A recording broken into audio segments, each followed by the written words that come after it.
Hey guys, Preacher 357 here, out here on the range finally. Seems like it has been forever since I have been out here, because it's been, well, a couple of weeks, and for me a couple of weeks is a long time, because I was out of town for part of that. You know, I've been doing a lot of work, and unfortunately just hadn't had the time to get out here. Plus it's been raining so much, so even when I had the time, you know, it was raining, so I couldn't come out here and shoot then. So it's just been a couple of weeks.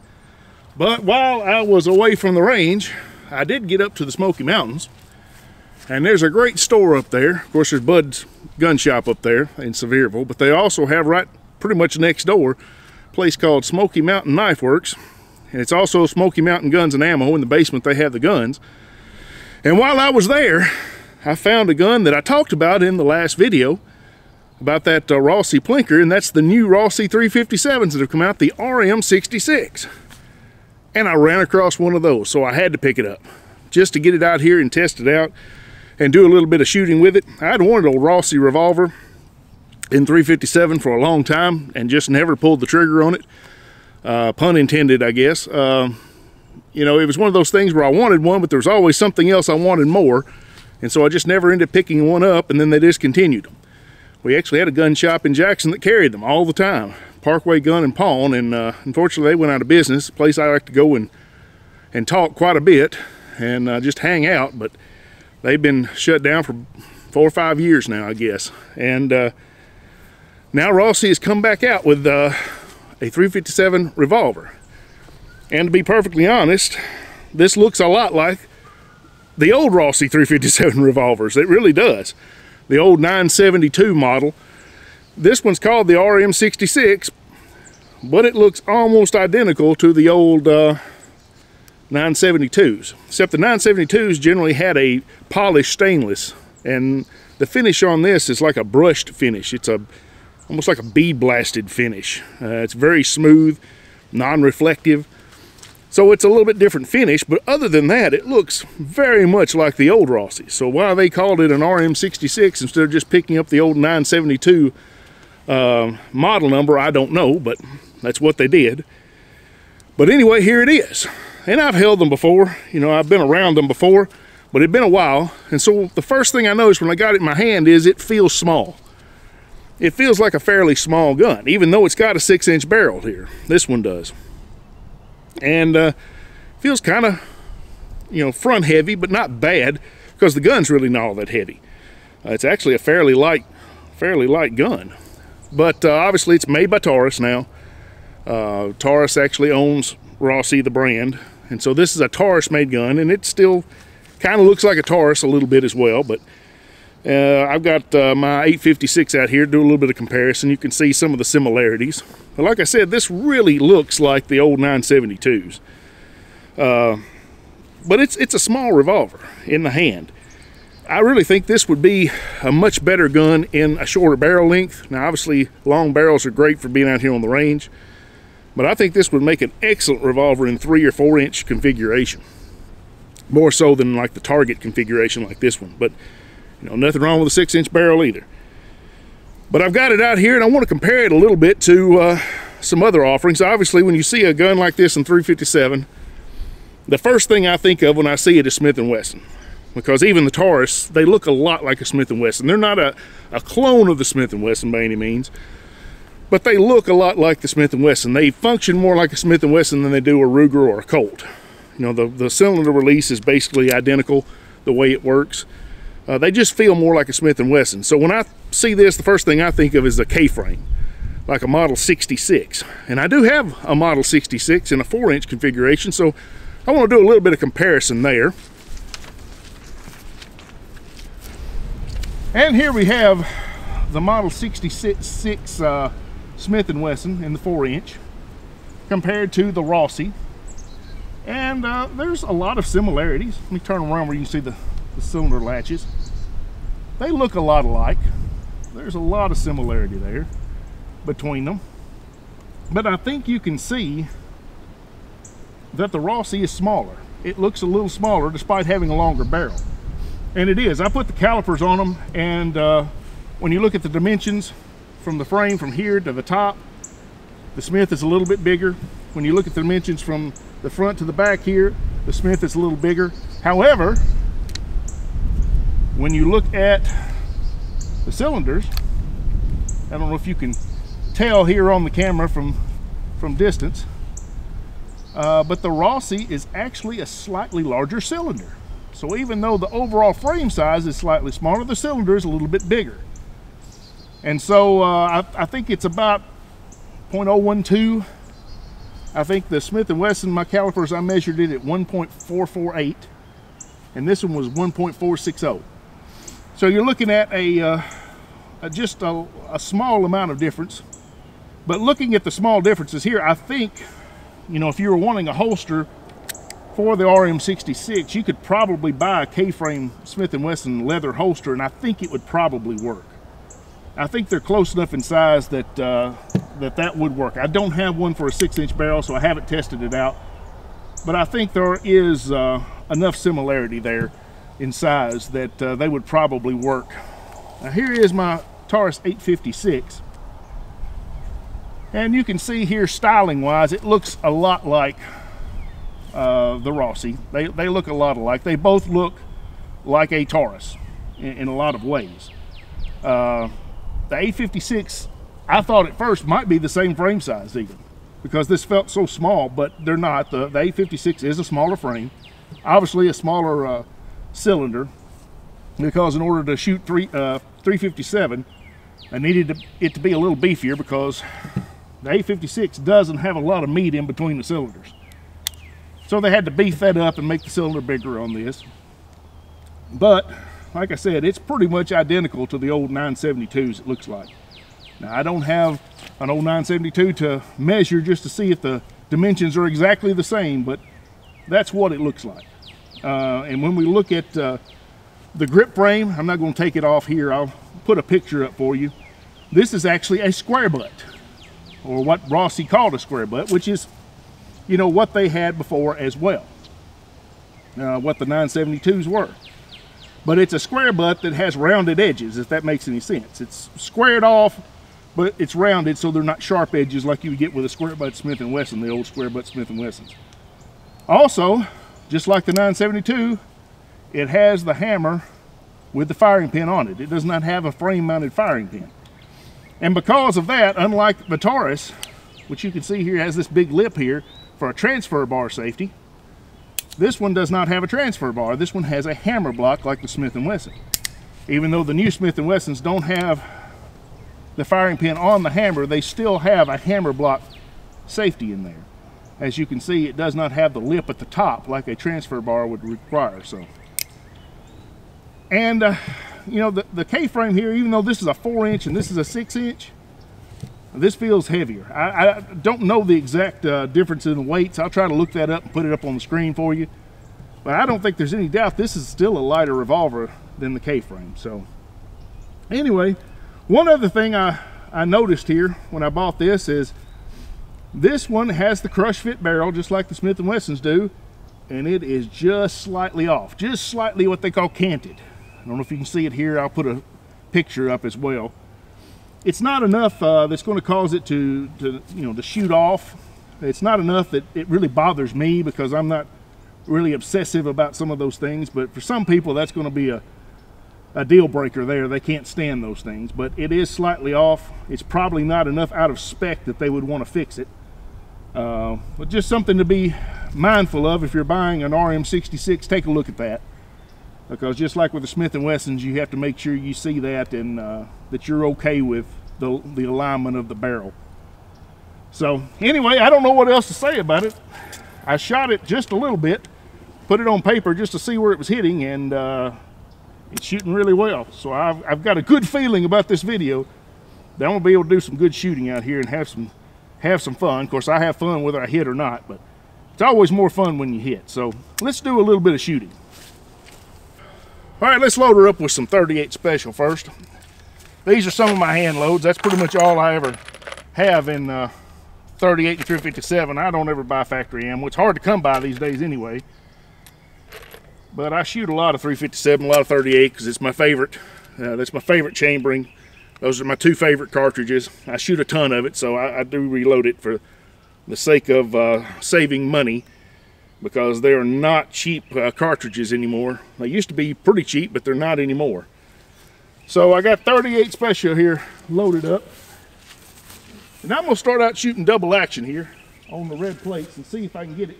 The double action on this gun's pretty good. It kind of feels a lot like the Taurus, double action wise. It doesn't really feel like a Smith & Wesson trigger because it is a coil spring and not a leaf spring like the Smith & Wesson is. So it has a little bit different feel to the trigger, but it's still a pretty good trigger. It just needs to be smoothed out a little bit. And the more rounds you put through it, the smoother it's going to get. You know, that Taurus 856 was the same way when I first got it. A little inconsistent on the trigger pull, but the more I shot it, the more smooth it got and the better it shot. So we're going to try some double action first. See if I can hit anything with it. All right. Well, there we go. I'm not doing so hot, am I? Yeah, I'll go single action. I don't know where I'm going. When I shot it on the target earlier, I mean, it was just dead on. So I was trying to hold pretty much dead on. Of course, I was shooting at 10 yards on the target, and this is 20, but still, you would expect it to be not too bad. I think it was shooting just a hair high, maybe, other than when I was pulling it. So let me hold a little bit lower and see if that does anything. We just hold 6 o'clock. All right, maybe that's what it is. Yep, I need to hold 6 o'clock out there. I'll do single action on this rascal. Still missed it. Still missed it. I was really hoping to do better than this. Really hoping to do better than this. But I'm still getting used to it. It's only about the 4th and 5th cylinder I put through this gun, so I think we'll get it. I think we'll be able to figure it out. Let's just do a little bit more here. See if I can't get these little ones.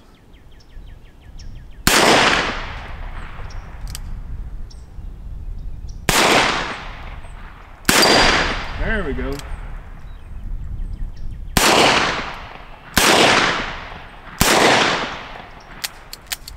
Didn't get that smallest one yet. One thing about it is, it does not have a red ramp front sight. It's just solid black. I don't particularly like that.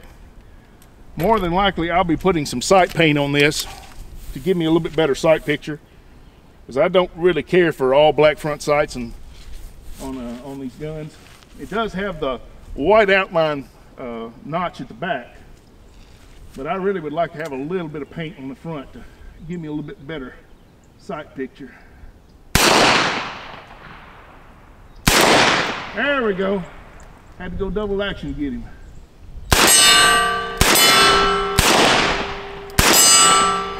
How in the world do I miss the cowboy at this distance with a 6-inch gun? All right, let's do some Magnums here. I don't want anybody to revoke my man card,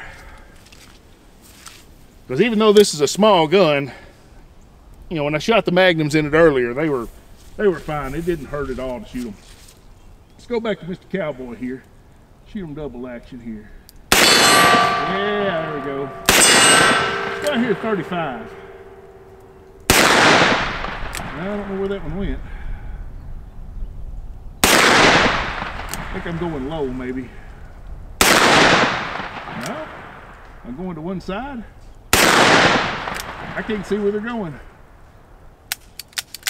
That was all she wrote.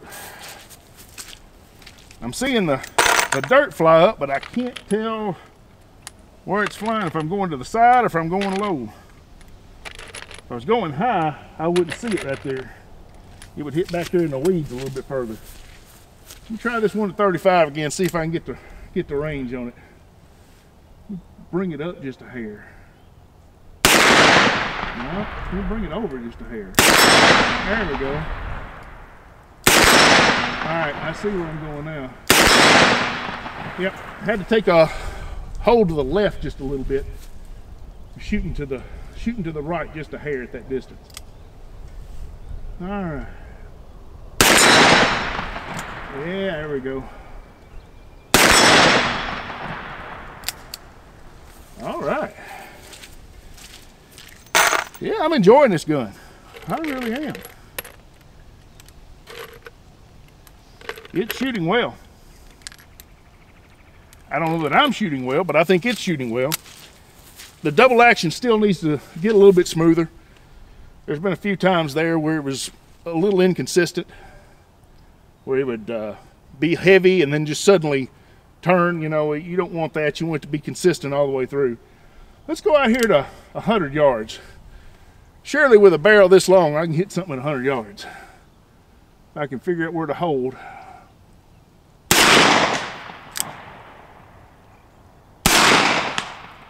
No. I heard that one. There we go.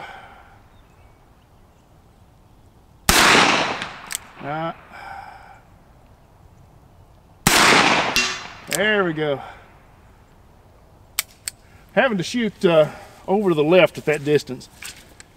Probably need to adjust the sights just a little bit, because they are drifted to the right just a hair.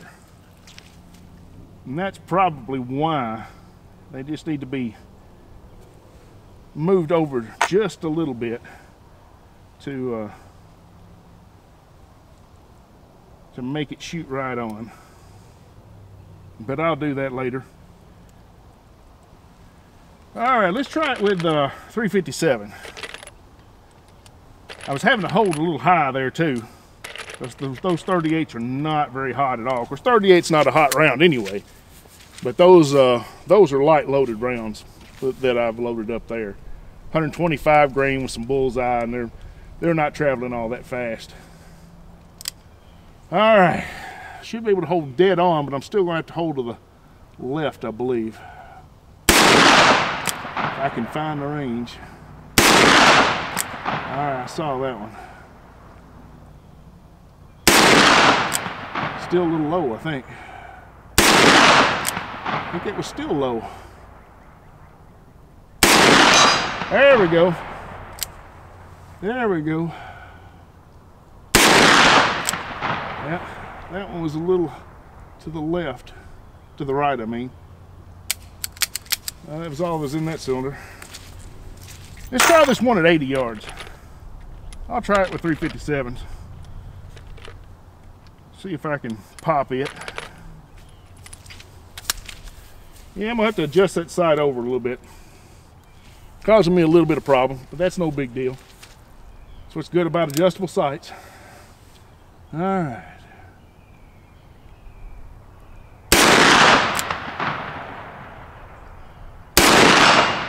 I think I hit it. I heard it. Not a very solid hit though, I don't think. I don't know where that one went. That may have been it. I can't tell. I think I got it once. Now I'm gonna have to adjust that sight and come out here and practice this a little bit more, and I believe that I'd be able to hit pretty good out there with this gun.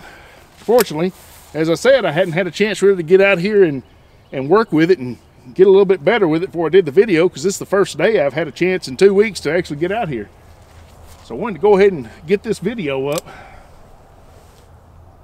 because I know everybody's just dying to see this gun.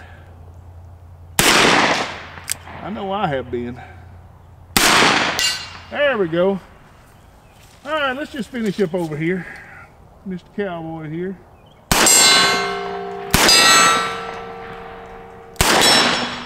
I'm definitely going to have to paint this front side. I cannot see this rascal at all.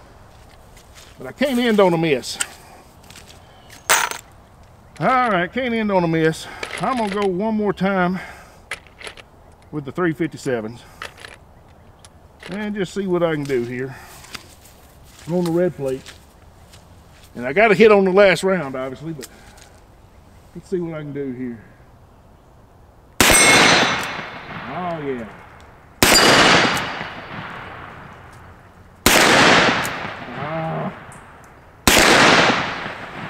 Well, y'all. Wasn't holding over enough. Mr. Cowboy. That's all she wrote. Well, all right, guys.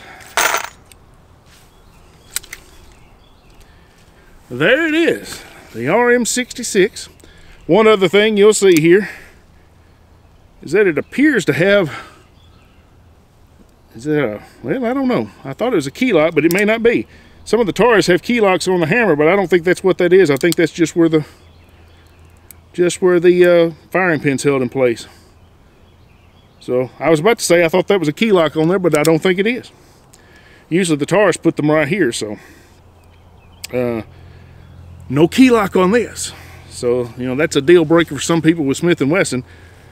So if you're wanting a stainless steel 357 Magnum without it, here you go. And it seems like a really good revolver. I really, really like this gun. That trigger's getting better. Just with the few rounds I've put through it already. Much, much smoother. Well, there it is. The RM66 by Rossi. Reintroduced to the market. No longer the 972, now the RM66. But I believe it's just as good as it ever was, in my opinion. Of course, I don't know a lot about the old Rossis, but this one seems to be well made. And I have no problem with it whatsoever. And I'm going to be shooting it more and hopefully getting a little bit better with it and getting some sight paint on it. And I plan on enjoying this revolver for a while to come. This is probably going to stay in my collection. I don't think I'm going to let this one get away, but you know how that is. Sometimes something will come up and you just got to have it, and you start looking for stuff to trade in, and stuff you don't want to trade in you do because you want something even more. But as of right now, I plan on keeping this rascal. So guys, I appreciate it. If you will, check out the description. There's a link there for the GOA, the Gun Owners of America, to get a discounted membership there and get in the fight. And also there's a link there for the TFA, the Tennessee Firearms Association. If you live in the state of Tennessee like I do, we need all the help we can get. We thought we had a lot of good legislation that was going to get passed this year, and now it doesn't look like it's going to. It's the problem with politics. A lot of times they don't live up to their promises. They don't live up to their oaths. And we still got one piece of legislation that's on the books and that's on the slate to be considered. So you know, maybe we will get something passed, but it wasn't nearly as good a year as what I was hoping earlier. But anyway, guys, if you could help us out, if you live in Tennessee, join up with the TFA, donate, and get in the fight. So guys, I appreciate you coming out. God bless you. Y'all take care of yourselves. We'll see you next time.